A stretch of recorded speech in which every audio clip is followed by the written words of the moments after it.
तब बोलिएगा।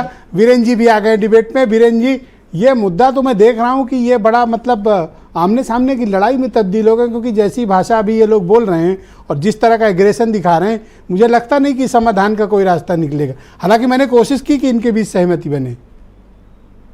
ब्रजेश जी, जो हमारे प्रदेश में जो सरकारी स्कूल के शिक्षक हैं, उनको लेकर हमेशा दो तरह की राय सामने आती है। एक जो लोग यहाँ पर बैठे हैं, जो ये कहते हैं कि टीचर बहुत मेहनत करते हैं, बहुत सारी जिम्मेदारियाँ निभाते हैं। एक दूसरी राय ये है कि प्राइमरी स्कूल के टीचर बहुत मौज करते हैं, अच्छी मोटी तनख्वाह खाते हैं, पढ़ाई लिखाई पे ज़्यादा जोर नहीं रहता है। तो समाज में शिक्षकों को लेकर दो तरह की चीज़ें आप देख सकते हैं और दो तरह के विचार भी दिखते हैं। अब जब से बात आई है कि डिजिटल हाजिरी लगेगी, तब से ये मामला बहुत गर्म है, बवाल मचा है। लेकिन सरकार ने जो संकेत दिया है कि वो पीछे नहीं हटेगी, तो शिक्षकों को ये समझना पड़ेगा कि अब डिजिटल अटेंडेंस जो है उनकी लाइफ का बहुत आवश्यक हिस्सा बनने वाली है। वैसे अभी ये खाली प्राइमरी में और उच्चतर माध्यमिक में लागू की गई है, अभी और ऊपर के लेवल पर यह व्यवस्था लागू नहीं की गई है। और इसमें अभी तक उत्तर प्रदेश में करीब 1,35,000 ही शिक्षक इसके दायरे में आ रहे हैं। करीब 1.5 लाख के लगभग ही शिक्षक इसमें हैं। अब हाजिरी के लिए एक टेबलेट भी दिया गया है सभी शिक्षकों को, और उसी से हाजिरी लगानी है। और हाजिरी लग नहीं रही है, आंदोलन अलग शुरू हो गया।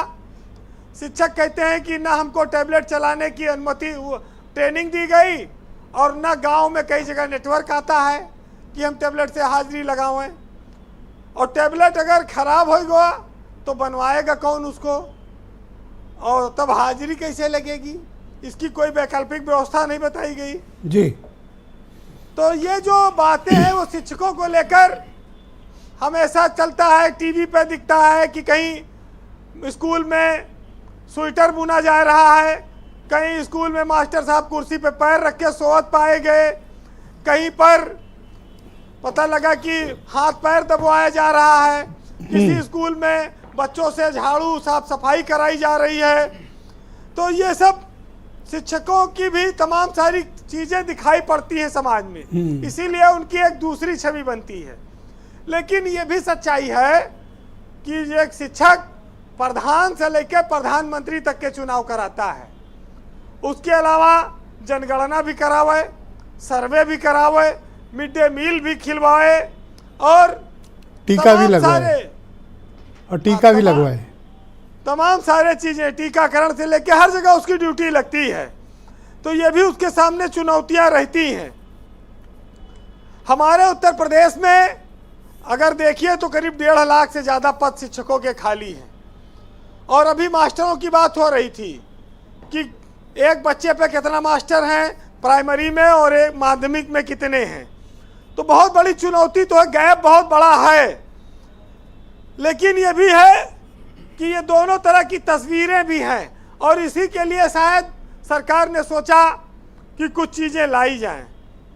वैसे हम लोग तो बचपन में ये सुनते थे कि जे PhD करत थे कोनो मास्टर के अंडर में, वो उनके घर के सब्जी गुड़ नून तेल सब लावत है सालों, तब ओके PhD कंप्लीट होत रही, तब वो डॉक्टर बनता था।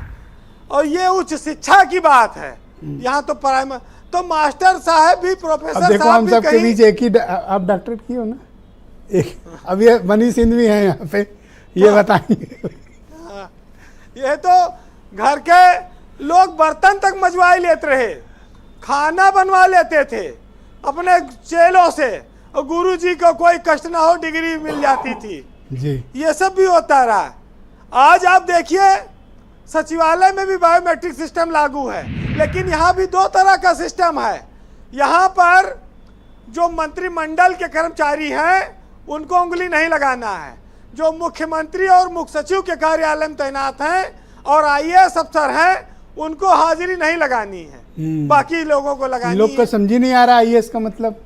तो अलग अलग तरह की चीजें हर जमाने में हर युग में हुई हैं। जो प्रभावशाली हैं उन्होंने नियम भी अपने हिसाब से हमेशा बनाए हैं। जी वीरेंद्र जी। ब्रजेश जी, हमारे देश में हमारे प्रदेश में 1,44,000 शिक्षा मित्र हैं। कुल 10,000 रुपया वेतन है उनका।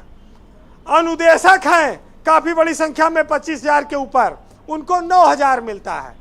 और टैबलेट खरीदा गया है 2 लाख से ऊपर। अरे तो आप सोचो कि इस पर कितना पैसा खर्चा किया गया। 2 लाख टैबलेट, 2 लाख से ऊपर टैबलेट खरीदे गए हैं। और अनुदेशक के लिए हाई कोर्ट ने कहा कि इनकी तनख्वाह 9,000 से 17,000 कर दो, वो नहीं की गई।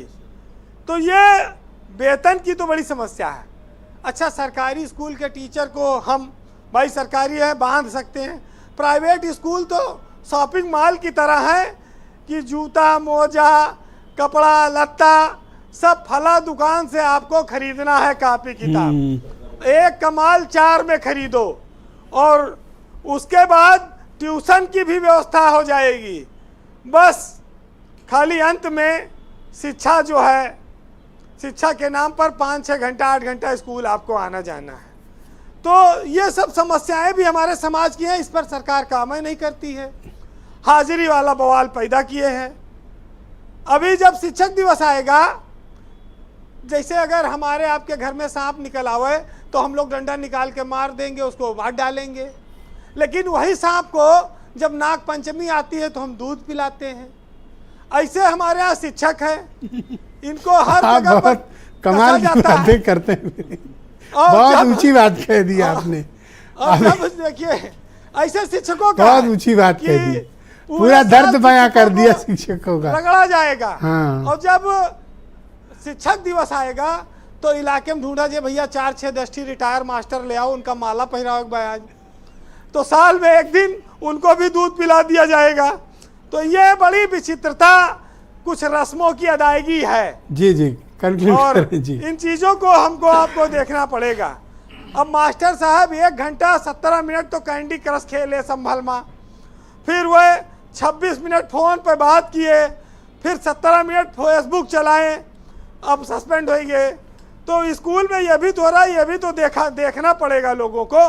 बहरहाल बहुत सारे शिक्षक आज इस डिबेट को सुन रहे होंगे, उनकी मेहनत, उनका डेडिकेशन कब नहीं है इस राष्ट्र को बनाने में। लेकिन चूंकि आज मौका है तो एक थोड़ा सा चुटीला व्यंग कह दिया जाए, आनंद लीजिएगा, इसको गंभीरता से नहीं। तो सुनिएगा कि पानी बरसा देख के गुरु मन गया हर्षाए, और रेनी डे कर क्लास में रहे पकौड़ी छनवाए। और गुरुवर ऐसा चाहिए जो रखे न पढ़ाई की आस, और बिना आए हाजिरी करे और नकल कराए करे पास। और गुरुवर पहुँचे बोर्ड पर, लगे सिखावन ज्ञान, और अटक गए आधा बीच में, फिर मुस्कुरा के बोले चलो खाए आई पान। बहुत शुक्रिया वीरेंद्र जी, आपका बहुत बहुत धन्यवाद। Ground zero